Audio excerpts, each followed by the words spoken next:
खबरें ही हैं जो बिगाड़ती हैं शहरों की चाल, खबरें ही करती हैं आपको मालामाल। खबरों के चलते कहाँ देखने को मिल रहा है एक्शन, क्या होना चाहिए आपका रिएक्शन, ये बताएंगे मोदी जी, खबर बताएंगे हम और निर्णय लेंगे आप, खरीदें बेचें या फिर बने रहें।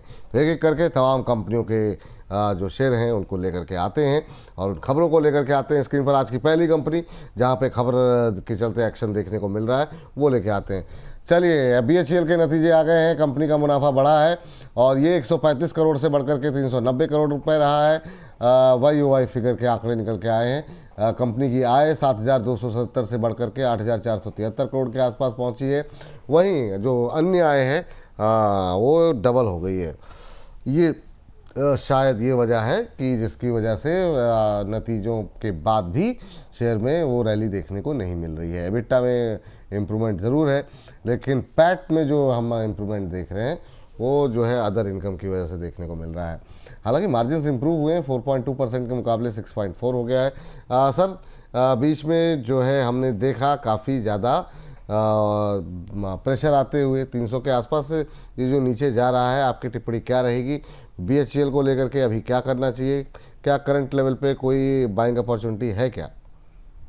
नहीं, देखिए, बाइंग अपॉर्चुनिटी नहीं है क्योंकि स्टॉक में करीब 305 रुपए का रिसेंट हाई बना था और उसके नेक्स्ट डे 8 जनवरी को स्टॉक ने अपने 5 EMA को ब्रेक किया और उसके नीचे ही लगातार ट्रेड होता हुआ नजर आ रहा है। रिजल्ट अच्छे दिख रहे हैं, उसके बावजूद भी स्टॉक में वो सर्ज देखने को नहीं मिला। इसका मतलब कहीं ना कहीं अभी और पेन बाकी है। स्टॉक अभी और करेक्शन दिखाएगा और आने वाले दिनों में 250 रुपए तक की डाउनसाइड देखने को मिल सकती है। तो यहाँ पर हम एग्जिट करने की सलाह दे रहे हैं। ऑल्दो हैवी वेट काउंटर है, रिनाउंड कंपनी है, बट स्टिल इन लेवल्स पे एग्जिट करने की सलाह है। 250 248 रुपए तक की डाउनसाइड BHEL में देखने को मिल सकती है। चलिए, ठीक है सर। अच्छा, एक अगली कंपनी की खबर पे जाएं उससे पहले एक हमारे दर्शक हैं, काफ़ी देर से वो मुझसे मिस हो गया बीच में, HFCL को लेकर के पूछ रही हैं लगातार। सोनी जी हैं, 68 की उनकी बाइंग है और अभी 66 के आसपास चल रहा है। क्या व्यू रहेगा सर अभी HFCL में? मतलब ये ट्रेडिंग लायक है भी या निकल जाएं, कहीं दूसरा मौका तलाशें? आपकी सलाह क्या रहेगी सोनी जी के लिए? नहीं, देखिए, बिल्कुल मैं बाय करने की सलाह दूंगा।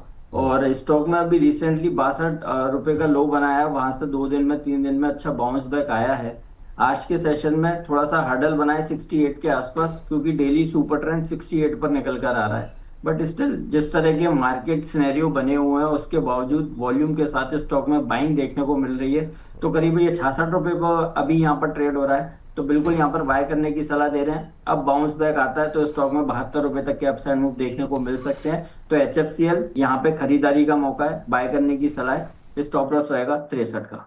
अभी भी खरीद सकते हैं? तो जिनके पास इन्होंने तो 68 पे ले रखा है, और मतलब क्या करें फिर, वो होल्ड करें? बिल्कुल होल्ड करने की सलाह है और स्टॉप लॉस 63 का रहेगा। अब यहाँ से 72 तक के अपसाइड मूव नजर आते हैं। चलिए, ठीक है। सुमित होर साहब कह रहे हैं, good afternoon Vipul sir and option के किंग मोदित जी को मेरा प्रणाम। आज के लिए कोई कॉल है तो प्लीज़ सजेस्ट।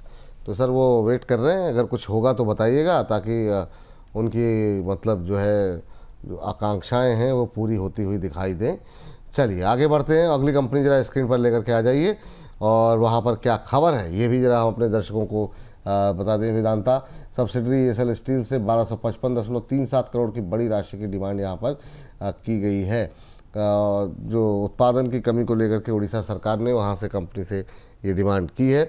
अब सर डीमर्जर पे काम चल रहा है काफ़ी तेज़ी के साथ। कोयला circle deputy director of mines ने ये नोटिस इनको दिया हुआ है। चलिए सर, अभी क्या करना चाहिए? 680 के आसपास वेदांता, क्या अभी भी जो है यहाँ पे बाइंग की जा सकती है या हो गया? रैली काफ़ी आ चुकी है। एसएल स्टील और बीको फ्री ग्रेड माइनिंग से जुड़ी हुई ये पूरी डिमांड है यहाँ पर। आपका व्यू क्या है सर अभी वेदांता को लेकर के? नहीं, अभी अभी रैली और स्ट्रेच करेगी, तो जिसके पास भी पोजीशन है 660 के SL से होल्ड करने की सलाह दे रहे हैं। और थोड़ा डिप आता है कहीं भी 670 के आसपास, नया बाय करने की भी सलाह देंगे। 720 तक के टारगेट्स पहले भी जब हम आए थे तब हमने सुझाए थे, तो वो सब टारगेट्स हमारे इंटैक्ट हैं। 720 तक के अपसाइड मूव वेदांता दिखाएगा। बाय करने की सलाह है, पोजीशन है, होल्ड करके चलिए। स्टॉप लॉस रहेगा 660 का। ठीक है सर। अच्छा सर, ये जो अभी मेटल में रैली आ रही है ये कब तक चलेगी सर? मतलब कोई अभी भी करंट लेवल पे बाइंग के लिए कोई है कैंडिडेट? जैसे कॉपर हो गया, जिंक हो गया, हिंदुस्तान कॉपर जिंक में कहीं कुछ खरीद सकते हैं या अभी दूर ही रहें ज़्यादा बेहतर है? नहीं नहीं, देखिए कॉपर में बाइंग अपॉर्चुनिटी नजर आती है, और करीब 1380 और 1400 रुपये तक के अपसाइड मूव दिखा सकता है। थोड़ा सा नजरिया करीब 7 से 10 दिन का रखना पड़ेगा। तो 10 दिन के अंदर 1400 रुपये तक के अपसाइड मूव देखने को मिल सकते हैं, तो यहाँ पर भी खरीदेंगे। डिप में भी बाइंग अपॉर्चुनिटी नजर आती है। ठीक, अगली कंपनी लेकर के आ जाइए जरा स्क्रीन पर, देखते हैं क्या कुछ खबरें यहाँ पर निकल के आई हैं और उसके चलते क्या कुछ एक्शन जो है देखने को मिल रहा है। इरिडा पे बात कर लेते हैं। इरिडा में खबर ये, जाम्बिया में सोलर प्रोजेक्ट के लिए पहला इंटरनेशनल ग्रीन एनर्जी लोन जो है इन्होंने मंजूर किया है। सब्सिडरी कंपनी IFSC लिमिटेड ने ये लोन मंजूर किया है। करीब 2.25 करोड़ का जो है यहाँ पर लोन दिया जाएगा, करोड़ डॉलर का। जाम्बिया में 100 मेगावाट क्लीन एनर्जी प्रोजेक्ट पर ये राशि खर्च होने जा रही है। सर 100% की गिरावट, रिजल्ट भी अच्छे रहे लेकिन नहीं आ रही जान सर इरिडा में, क्या करें? ट्रेडर से एग्जिट करने की सलाह दे रहे हैं, और स्टॉक में और करेक्शन आ सकती है, क्योंकि लास्ट करीब 1.5 महीने से जो कंसोलिडेशन स्टॉक में बना, उसमें स्टॉक में एक हेड एंड शोल्डर पैटर्न बनाया, और उसका आज के सेशन में ब्रेकडाउन देखने को मिला है। फ्रेश ब्रेकडाउन आज के सेशन में आया है। ये जो करेक्शन है ये अभी और कंटिन्यू रहेगी, 124 रुपये तक की डाउन साइड दिखा सकता है। तो यहाँ से क्लियर कट इरेडा से एग्जिट करने की सलाह है। क्लियर कट एग्जिट करने की सलाह यहाँ पर इरिडा को लेकर के दी जा रही है। चलिए इरिडा हो गया, अगली कंपनी लेकर के आ जाइए। देखिए वहाँ पर क्या कुछ खबर है। CG power, CG power sir यहाँ पर आज ज़बरदस्त मोमेंटम देखने को मिला है। यहाँ पर अमेरिका में डेटा सेंटर प्रोजेक्ट के लिए बड़ा ऑर्डर मिलता हुआ दिखाई दिया है। करीब 900 करोड़ का ऑर्डर है जो कि टालग्रास इंटीग्रेटेड लॉजिस्टिक सोल्यूशन से इनको मिला है। 4.5% से ज़्यादा की तेज़ी अभी देखने को मिल रही है ग्लोबल डेटा सेंटर सेक्टर में। कंपनी की जो है वो यहाँ पर दमदार एंट्री जो है वो होती हुई दिखाई दी है इस ऑर्डर, बड़े ऑर्डर के ज़रिए। हालांकि सुबह काफ़ी तेज़ था, अब धीरे धीरे करके काफ़ी हल्का हुआ है, लेकिन फिर भी 4% ऊपर है। आपकी टिप्पणी क्या रहेगी सर?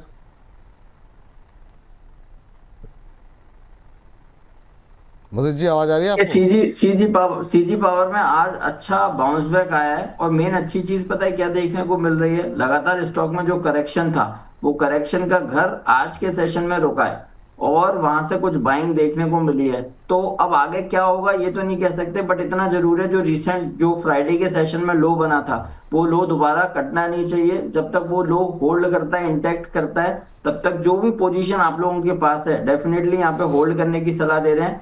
560 के एसएल से कहीं भी 560 का ब्रेकडाउन होगा, फ्रेश लो बनेंगे, फिर स्टॉक में और प्रेशर आ सकता है। अदरवाइज 22 पॉजिटिव हो सकता है, यहां से कुछ बाउंस बैक की उम्मीद की जा सकती है। तो 560 के एसएल से होल्ड करने की सलाह है, फ्रेश बाय अभी अवॉइड करेंगे। फ्रेश बाय अभी अवॉइड करें। सर जरा IRFC खोल के रखिए। 1631 करोड़ से बढ़कर 1802 करोड़ रुपए जो है कंपनी का मुनाफा आया है। अभी अभी जो है अपडेट नहीं आई है। कंपनी का मुनाफा 1802 करोड़ रुपए रहा है। ये 1631 करोड़ से बढ़ कर के ये नंबर्स निकल के आए हैं।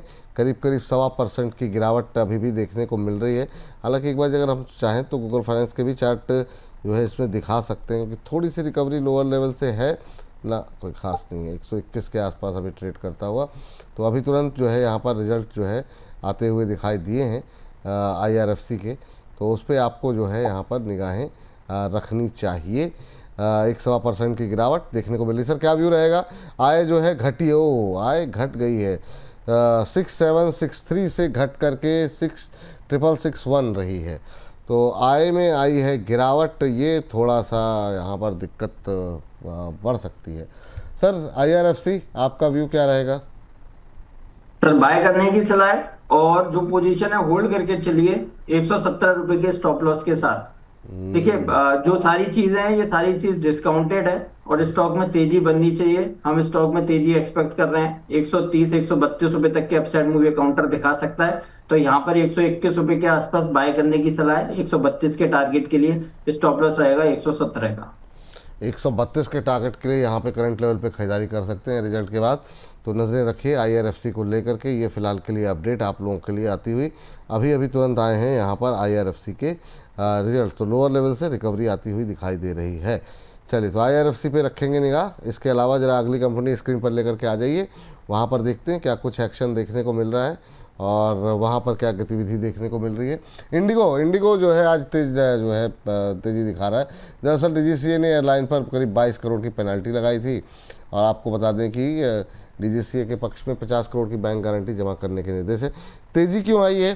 तेज़ी आई है, बहुत सारी ब्रोकरेज हाउसेस की रिपोर्ट्स आई। उनको लग रहा है ये 22 करोड़ की पेनल्टी तो कुछ है ही नहीं, तो वो जो उनकी एक्सपेक्टेशन काफ़ी ज़्यादा थी, जिसकी वजह से यहाँ पर जो है ये जो पूरा वाक़या है आपकी स्क्रीन पर आप देख रहे हैं, जब 1800 से ज़्यादा फ़्लाइट लेट होने से यात्री परेशान हुए थे, तो उन रिपोर्ट में जो ये कहा गया कि ये तो कुछ है ही नहीं कंपनी के लिए, 22 करोड़ देकर के अगर इनको आसानी से जो है सब कुछ चीज़ें सामान्य हो जा रही हैं तो बहुत अच्छी बात है।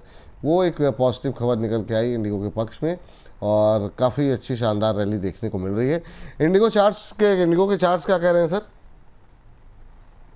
जी, देखिए इंडिगो के चार्ट्स पे आज के सेशन में अच्छी रिकवरी है और सबसे important short term moving averages के ऊपर ये काउंटर निकला है।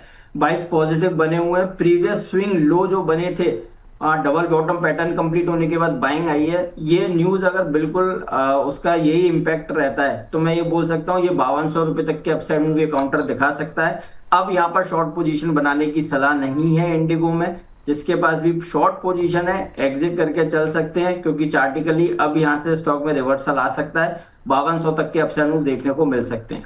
और विपुल जी यहाँ पर मैं एक कॉल भी शेयर करना चाहता हूँ। बिल्कुल बिल्कुल सर, फटाफट सर। जी सर। देखिए जैसा हमारा व्यू है कि 700 तक काफी कॉल राइटर्स एक्टिव हैं, तो यहाँ पर पुट बाय करने की सलाह दे रहे हैं। 25,650 का पुट बाय करना है कल की एक्सपायरी का, 20 जनवरी का 25,650 का पुट बाय करना है, जो 85 रुपीज पर ट्रेड होता हुआ नजर आ रहा है। बाय करने की सलाह है। टारगेट बनेगा 140 का, स्टॉप लॉस रहेगा 55 का। देखिए अगर 700 तक की बात करते हैं, 25,700 तक करीब 2.5-3 करोड़ कॉल राइटर्स एक्टिव हैं और नेट ऑन नेट वो बढ़ते हुए जा रहे हैं। तो हमें ऐसा लगता है हैवी वेट काउंटर्स ने भी अपने रेजिस्टेंस को टच कर लिया है, तो हमें लगता है वहां से सेल ऑफ आएगा। प्लस कॉल राइटर्स एक्टिव है, मार्केट में थोड़ा सेल ऑफ आ सकता है। आज के सेशन में 25,550 तक की डाउन साइड देखने को मिल सकती है। उसके चलते ये पुट 25,650 वाला 140 रुपए तक के टारगेट्स को छू सकता है। एक बार सर जरा स्टॉप लॉस और टारगेट फिर से रिविजिट कर दीजिए। 25,650 की पुट खरीदनी है ना जी? 85 पर ट्रेड हो रही है, बाय करने की सलाह है। 55 का एसएल, टारगेट बनेगा 140 का। 55 पे एसएल और टारगेट आपने बताया 140, 140। चलिए buy Nifty put, buy Nifty 25,650 put है, ये है आपको लेनी है 85 के आसपास। और ये स्टॉप लॉस यहाँ पर लगाइए 55 रुपये का और लक्ष्य आपको 140 रुपये तक के देखने को मिल सकते हैं। निफ्टी की 25,650 की पुट खरीदने की राय है यहाँ पर दी गई है। यहाँ से बाज़ार मंदा दिखाई दे रहा है मोदी जी को और वो कह रहे हैं कि 25,650 की पुट आप लीजिए 85 रुपये के आसपास। 55 का स्टॉप लॉस, 140 का यहाँ पर लक्ष्य। सर ये स्क्रीन पर जो लिखा है सही लिखा है, एक बार देख लीजिए आप। देखिए टारगेट में 85 और 140 एक साथ आ रहा है, जबकि टारगेट 85 पे रिकमेंडेशन है, टारगेट 140 है, स्टॉप लॉस 55 है। स्टॉप लॉस 55 है, 140 का टारगेट जो है वो है, 85 जो है वो अभी मौजूदा भाव है। चलिए तो ये थोड़ा सा सुनने में कई बार प्रोड्यूसर साहब भी अंदर व्यस्त रहते हैं, हो सकता है ऊपर नीचे हो जाती चीज़ें, लेकिन 140 का टारगेट यहाँ पे निकल के आ रहा है। नहीं ये देखिए आ गया स्क्रीन पर, तो आप लोग नोट डाउन कर लीजिए। 140 पे का टारगेट है, 85 पे चल रहा है, 25,650 की पुट लेनी है, 55 का स्टॉप लॉस। चलिए अब जो है अगली खबर लेकर के आ जाइए स्क्रीन पर। कुछ एक रिजल्ट्स हैं, बड़े बड़े रिजल्ट्स एक दो डिस्कस कर लेते हैं। पहले तो जो है RIL पे बता दीजिए सर क्या किया जाए। सुबह से कई बार हम लोग डिस्कस कर चुके हैं RIL को लेकर के। आपका व्यू क्या है रिलायंस को लेकर के? नतीजे उतने अच्छे नहीं रहे, खासतौर से ऑयल एंड गैस सेगमेंट में नतीजों ने निराश किया है।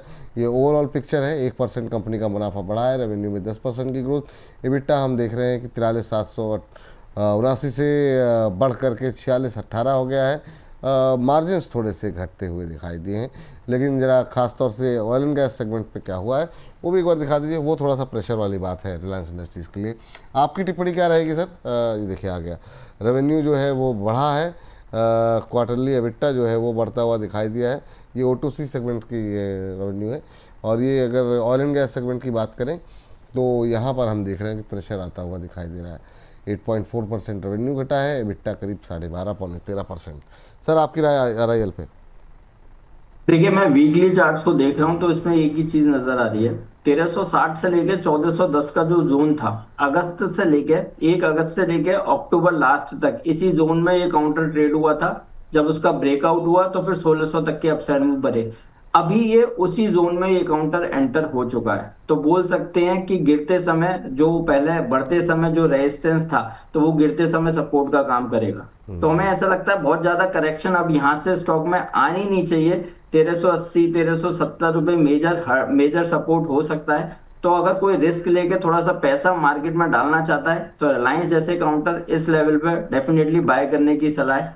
मैं ये नहीं कह रहा आप बिल्कुल अभी बाय कीजिए, आज का सेशन छोड़ दीजिए क्योंकि रिजल्ट का इम्पैक्ट आ रहा है। बट कल आता है अगर कहीं भी तो और 10 15 20 रुपए का डिप, तो डेफिनेटली बाय करने की सलाह होगी 1380 1370 के स्टॉप लॉस के साथ। चलिए ठीक है, ये बात यहाँ पर निकल के आई है। अगली कंपनी के रिजल्ट्स जो है वो लेकर के आ जाते हैं। काफ़ी सारी कंपनियों के रिजल्ट्स हैं, हालांकि काफ़ी सारे रिजल्ट्स तो हमने सुबह के जो सेशन था उसमें भी कवर किए थे। लेकिन सर जियो के रिजल्ट ज़रा एक बार देख लेते हैं। नहीं, ये थोड़ा सा पुराना हो गया क्या? जियो के रिजल्ट थोड़ा 2 4 दिन पुराने हो गए। अगले रिजल्ट एक बार ज़रा लेकर के आ जाइए। और वो रिजल्ट जो है, जो कि आज हम देख रहे हैं काफ़ी अच्छे रिजल्ट रहे हैं। एक बार ज़रा HDFC बैंक के रिजल्ट लेकर के आ जाइए सर। अभी HDFC बैंक में क्या करना चाहिए, किस तरीके से पोजीशन बनाई जाए, क्या व्यू रहेगा आपका? देखिए, एचडीएफसी बैंक में भी एक मेन चीज बनी है, प्रीवियस स्विंग सपोर्ट लेके स्टॉक में बाइंग आ रही है। कोई मेजर बहुत ज्यादा बाइंग नहीं है, बट लेकिन नए लोज बनना रुक गए हैं। तो ये एक हेल्दी साइन चार्ट्स पर नजर आ रहा है। हमें ऐसा लगता है स्टॉक में 900 रुपए का ब्रेकडाउन होना नहीं चाहिए, और स्टॉक में यहीं से बाइंग देखने को मिल सकती है। तो थोड़ा सा वेट कीजिए, कहीं भी अगर ये काउंटर 935 के ऊपर क्लोजिंग देता है, ध्यान से सुनिए, 935 के ऊपर क्लोजिंग आती है तो आप बिल्कुल बाय करके चल सकते हैं। 965 970 के टारगेट बन सकते हैं। अभी इन लेवल्स पे अवॉइड करने की सलाह है। इन लेवल्स पे अवॉइड करने की सलाह है। चलिए अब जो है खबरों के खेल को करते हैं यहीं पर समाप्त।